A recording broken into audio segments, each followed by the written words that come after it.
Hi, and welcome to the X22 Report. My name is Dave, and this is episode 278, and today's date is January 31st, 2014, and the title of this episode is, Will the False Flag Event at the Super Bowl Get the Green Light? And as we know, these false flag events, they have a go or no-go. We will have to see how this turns out.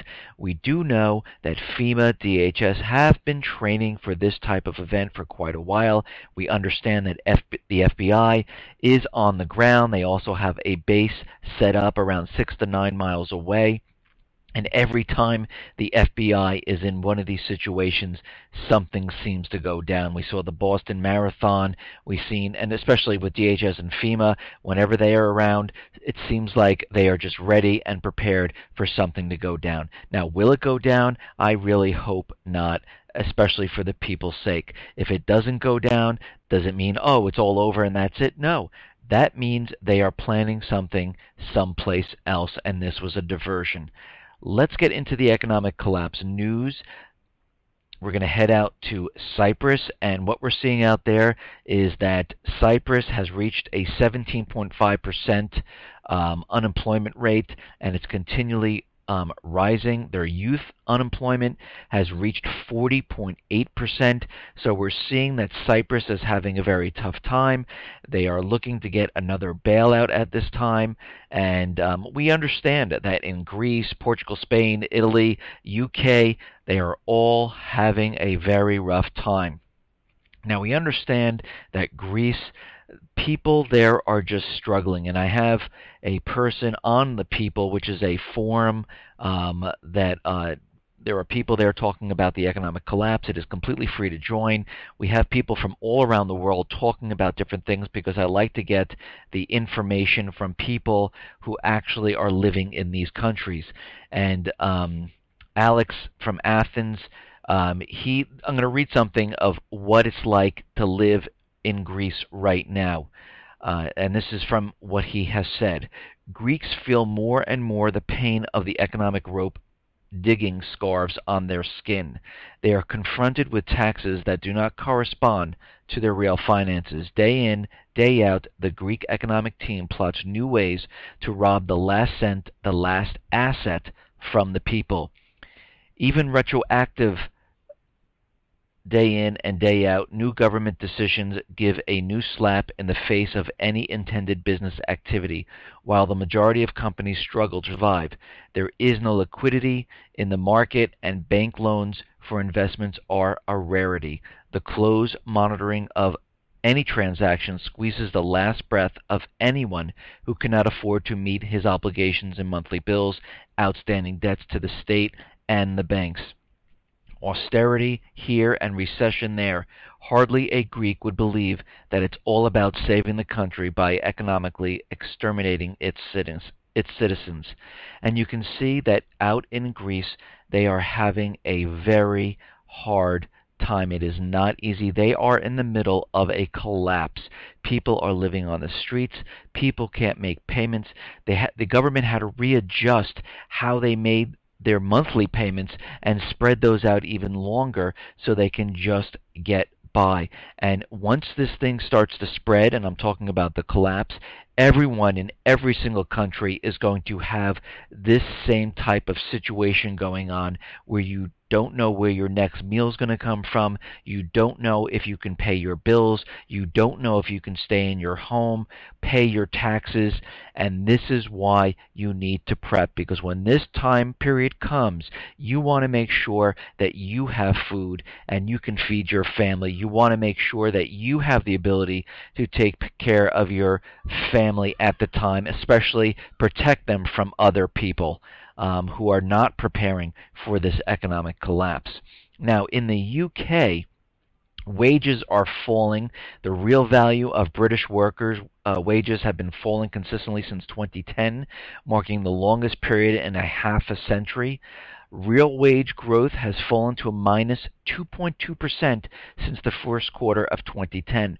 Earnings have been pushed down due to low productivity, growth within the economy. And we're seeing this happen every place.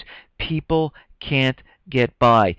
Things are getting very expensive. Wages are not going up. They're actually staying the same or actually decreasing, and this is what everyone is seeing, especially those people who are unemployed and had a full-time job making a nice salary, now can't find a job, and they're taking a part-time job, or they've taken a full-time job because they can't get anything else, and they're taking a reduced salary. So it's very hard for these people to make it through, and this is why in the UK people are diving into their savings to make ends meet, and they're getting payday loans to pay for their rent or mortgage. Now in Spain, the banks are seeing more bad loans, and they are surging, and they have risen to another 20% or so in non-performing loans. And this is just getting out of control right now. We're seeing the banks, they are having a shortfall. They're not getting the revenue coming in from these loans. They're reporting more and more bad loans.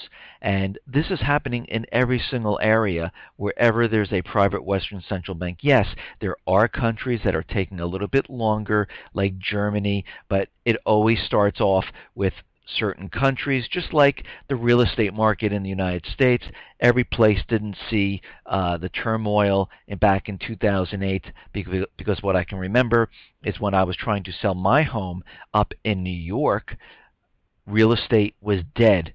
But in Florida, real estate was still booming. It took about 6 to 8 months for it to catch up.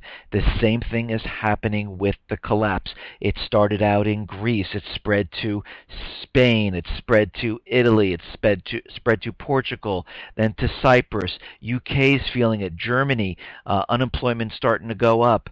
We can see how this is all affecting every single country right now. Now in the United States, of course, we have the illusion, but people are definitely starting to feel it. More and more people are becoming unemployed. People can't find work. More people are going on food stamps, and it's very hard for people to make ends meet. And how do we know this? Well, listen, the real disposable income fell the most in the last 40 years. And this goes on to say real disposable personal income drops by 0.2% from a month earlier and plummets by 2.7% from a year ago, the biggest collapse since the semi-depression in 1974. There is something wrong, because if you think about it and you think about all the propaganda coming out of the government, you would think that things are going well. Why? Well, the unemployment rate has come down to 6.7%, but people have less money. There are less sales in the stores. There are less sales in the real estate market. Why are retail, housing all declining? Why are people going why don't they have enough disposable income to pay for things? Something is happening. Now, again, we know during the holiday season, the sales of every single store was pretty much horrific. We see stores closing. As soon as the holiday season was over, we saw Macy's come out, we saw JCPenney come out, and most of these stores said, oh, we're closing stores, laying off people. Target said that we're laying off people. Aéropostale was out there saying they're closing about 175 stores, and we're seeing this happen more and more. Why? Because people don't have the money. But the question is, how did the people pay for this Christmas season? Well, it wasn't from the disposable income. Everyone went into their savings to buy gifts. Right now, the American people went through $46 billion in savings to fund the December purchases. And this goes on to say that finally, the data means that according to the BEA, in December, U.S. consumers funded some $46 billion in spending through burning down their savings. As of December 31st, 2013, total personal savings left are down to $495 billion. That's how they paid for this Christmas season, because those people who are unemployed, underemployed, had no money except whatever was in the savings, and they used whatever they had to pay for this Christmas season. And what we saw was they just bought a little bit, and this is why we saw sales decline. Now, coming into this year, 2014, What do you think is going to happen? Do you think sales are going to rise, or do you think they're going to quickly start to fall? Well, I'm going to tell you right now, it's going to get a lot worse, and they know this because Walmart is already out there saying, well, our sales are down and we're going to blame this on the weather. We're going to blame this on the food stamps. And again, they blame everything on the weather. What are they going to do in the spring? It's too warm. It's too sunny. It's ridiculous. The reason why this is happening is because people don't have the money. And my next question is they're blaming it on the food stamps. So you're trying to tell me this entire store of Walmart, all their sales are just based on food and they lost that much just on food purchases from the food stamp program? It doesn't make sense. The reason why Walmart is not doing well, it's because people are not going out and buying the products in the store because they do not have the disposable income. It's that simple. Now, everyone was like, well, the reason why the brick and mortar stores aren't doing well during the holiday seasons and now is because everyone's buying online. That's what everyone is doing, and that's why the brick and mortar stores are doing poorly. Well, Amazon not doing well at all. If this was true, then Amazon would be, up. Sales would be up. Things would be great. People would have money. People are working. Everything would be fantastic. And guess what? They can't blame online sales on the weather. But revenue for Amazon of $25.59 billion, it missed the expectations of $26 billion, so it was down.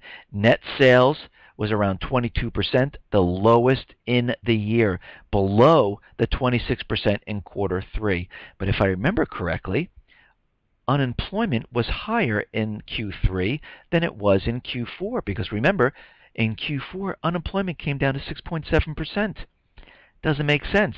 And if we look to last year, in 2012, the sales are worse. It was 23% a year ago, and now it's 22%. How can that possibly be? But if you look at Amazon, they employ about 117,000 people, up from 109 from a quarter ago, and sales are going the opposite direction. So what does that tell you?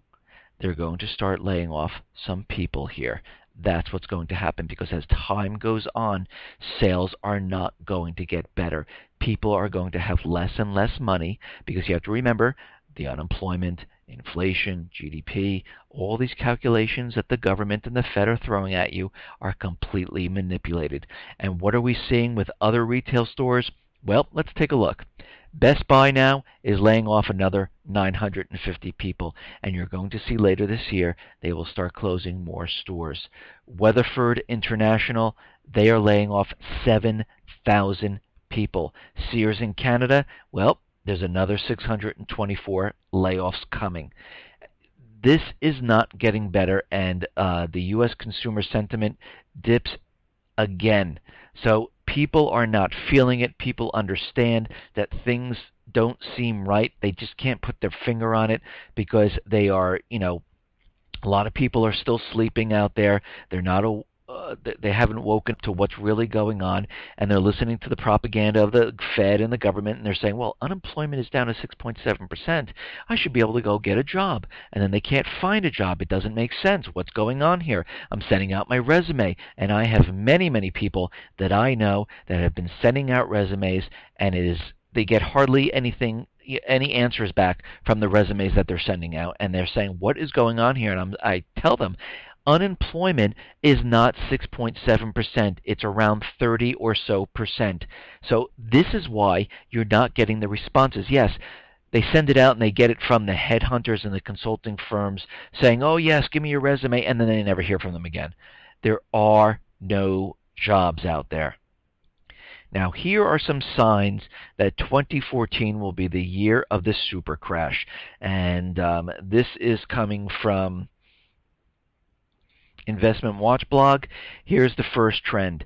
Market distortions because of QE appearing in the emerging markets. Well, yes, we're seeing that. 2, there are almost no buyers left in equities. 3, manipulation is entering the public debate. Currency markets, LIBOR, base metals, energy, and almost every single market has been manipulated. Number 4, banks are once again reporting losses. Several mega banks have been reporting losses in the last weeks. This is a repeat of 2008. It's the same thing happening again. The alarms of financial repression are deafening. The Bundesbank publicly commented that countries about to go bankrupt should draw on private wealth of their citizens through a one-off capital levy before asking other states for help. And I've discussed this before, and this is why all these bail-in documents were created, because they understand that banks have nothing left. They're insolvent. Where are they going to get the money? The government's already said we are not going to bail them out, so they have to do bail-ins, and that's why Cyprus was a bail-in. Now, Edward Snowden had an interview, and he was interviewed on German television, but the American media, the corporate media, the government media completely did not cover this at all. The reason why? Because they don't want the truth coming out. They rather have you listen to what they are saying about Snowden, that he's a traitor, that he needs to be put on trial. But he was looking at the situation, seeing what they were doing, that they were violating the Fourth Amendment of every single American person, and they were spying on every single person without their knowledge. And again, Edward Snowden came out and revealed this to everyone when they put James Clapper on the stand under oath to Congress. He lied to the American people. Who is the traitor? Think about it. He completely lied under oath to the American people, saying, "We are not spying on American people." But he's still in the government. I guess they keep all the liars in the government. Now, we understand that in Africa, the Chinese are pumping in billions of dollars into their infrastructure to mine natural resources, to help them build the infrastructure to get oil, and they're pumping in billions of US dollars into the region. They made Kenya the clearinghouse for the yuan, and now we see Nigeria and we see Zimbabwe now switching from the US dollar to the yuan and changing up their reserves. And we're going to see many other African nations do this as time goes on. We also know that France and the EU are in Mali because they need to control that area, because they have the third largest gold deposit in the world, and they want the gold there. We understand they're in Central Africa, and we understand the United States is in Sudan right now. And the United States has their puppet government in Sudan. The rebel side is the Chinese, and we can see what is happening. Basically, the United States, the central bankers, are at war with the Chinese, indirectly, of course, and they are not going to talk about peace. They are going to continually push Sudan so they can get the Chinese out of the area and take over the whole country. And right now, the South Sudan rebel leader is saying that the government wants to derail peace talks, and of course that's exactly what they want to do, because the central bankers, U.S. government, do not want peace. Yes, they talk about peace every place. We want peace in the Middle East. We want peace in Syria. We want peace in the Ukraine. We want peace in Sudan. We want peace everywhere. But don't listen to what they're saying. Look at their actions of what they are doing, because that is the clue of what's really going on. And we understand what is really going on here. Listen, they're talking to Iran about peace, about disarming their nuclear missile program, which didn't exist, and they're cutting down on the uranium, and this is all a smoke and mirror tactic so the central bankers can get into their banks and infiltrate them. This is why the IMF is visiting there. This is why they're a little bit worried about Putin visiting Iran. And we have to remember this is all smoke and mirrors. And one little hiccup, guess what? The whole thing's going to fall apart, and they know this. And this is why they have kept the European missile shield. Of course, they said, we're putting this up because of Iran and their nuclear missiles, and our missiles are going to be ready, and they have it from Poland going down to Romania, and we're just being prepared for Iran. And right now, Russia, of course, said, well, if you're in these peace talks, why do you need the missile shield? Because they know that if something goes wrong, they need it there. And also the missile shield is not just for Iran, it's for Russia. Of course, we know this. Now, the U.S. is sending warships, and they're going to depart for Spain on Friday in accordance with NATO plans to strengthen the ballistic missile defense in Europe. Of course, the USS Donald Cook will travel to its new home port in Spain as part of the Obama administration's phased adaptive approach for European missile defense. The United States is in the second of 3 planned phases for deploying anti-missile assets in Europe.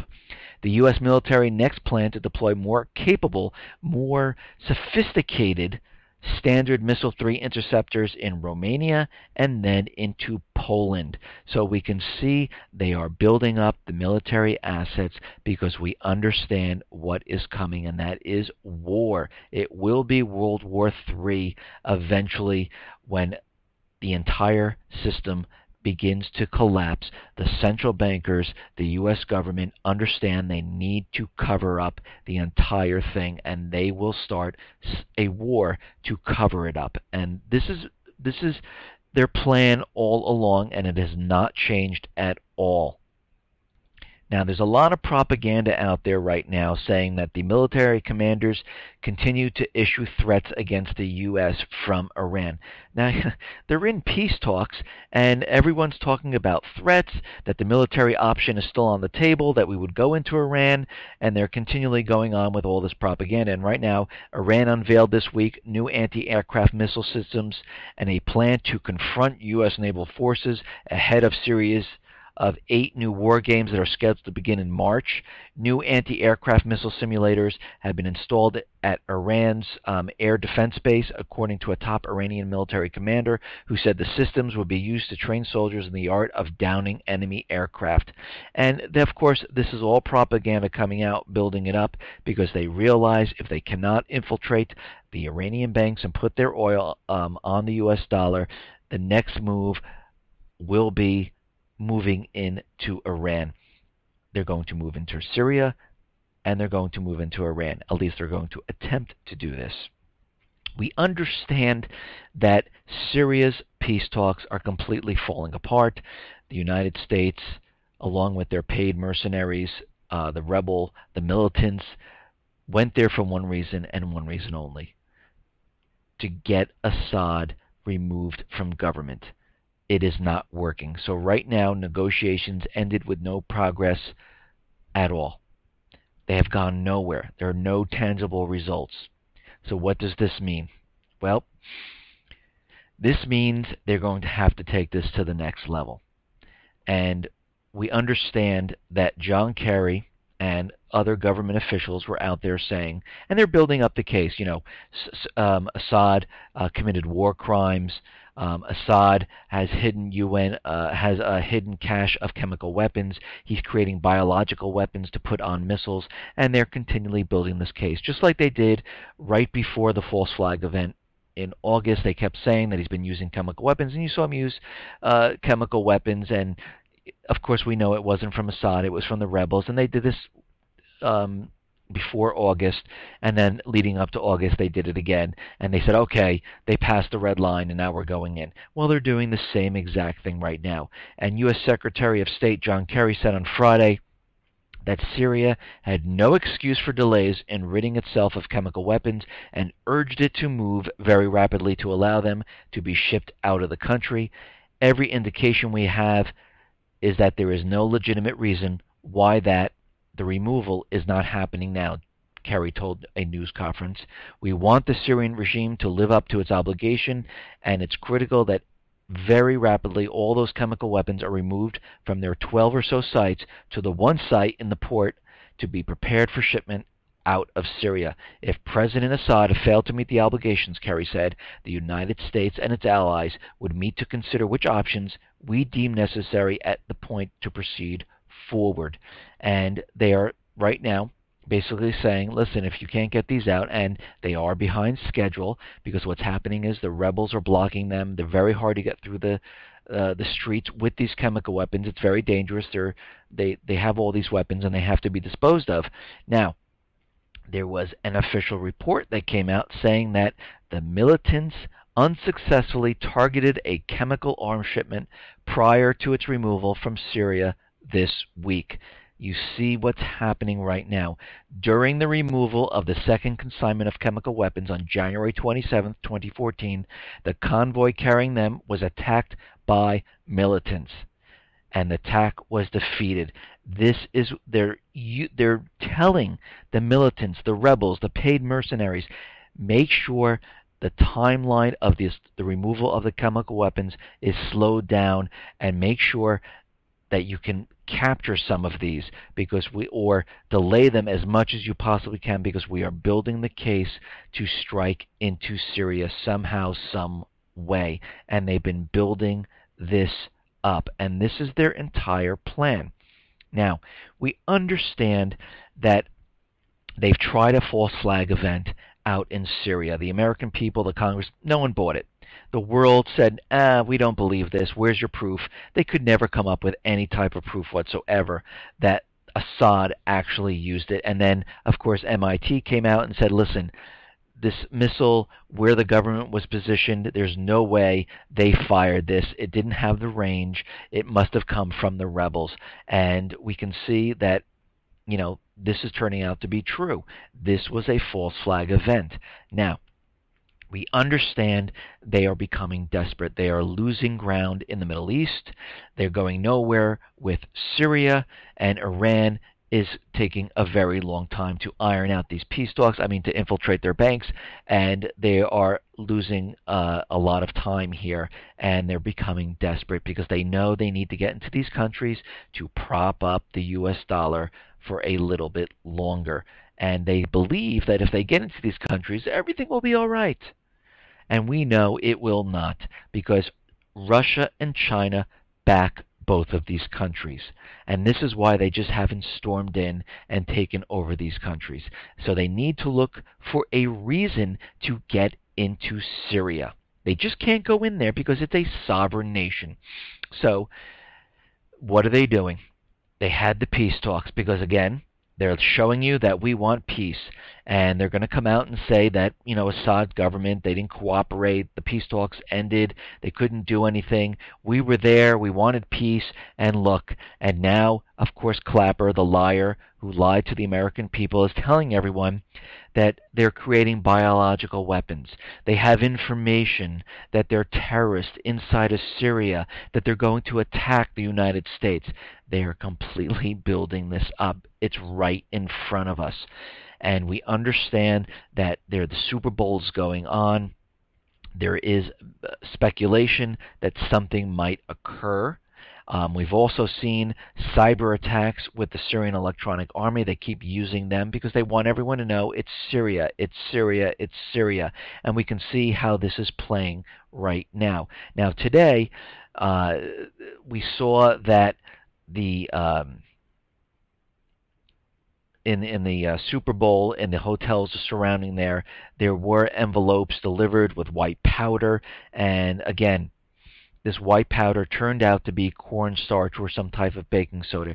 But the whole purpose of this was to keep everyone in fear, to make it seem like there is terrorists out there. Even though there wasn't, they want everyone to say, oh, whew, at least it wasn't terrorists this time. And they need to keep everyone completely scared about the situation. And this is why DHS is on ground, FEMA is on site, the FBI is there. They're having helicopters fly over the stadium because they want you to understand that terrorists can strike at any minute.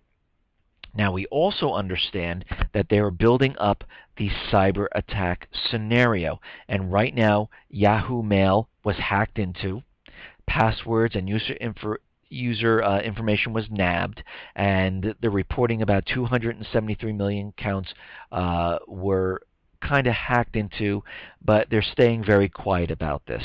And this is all a build-up to a cyber attack. They're convincing everyone that this is what is happening right now. These attacks are coming from all over the place. They can't be controlled. They can get into the countries, and they're making everyone aware of what's happening. They built it up about 2.5, 3 years ago, and they've been building. Again, we just saw Eric Holder out there telling us that the United States is completely not prepared. This is going to be a disaster when a cyber attack hits. The infrastructure is going to go down. Janet Napolitano was saying the same thing, and we can see where this is all leading. This is leading to the next event. Now again, will they get the green light, the go signal for the Super Bowl? We'll have to wait and see. Listen, everyone, thanks a lot for listening. Be well, be safe, and especially be prepared. Thanks a lot.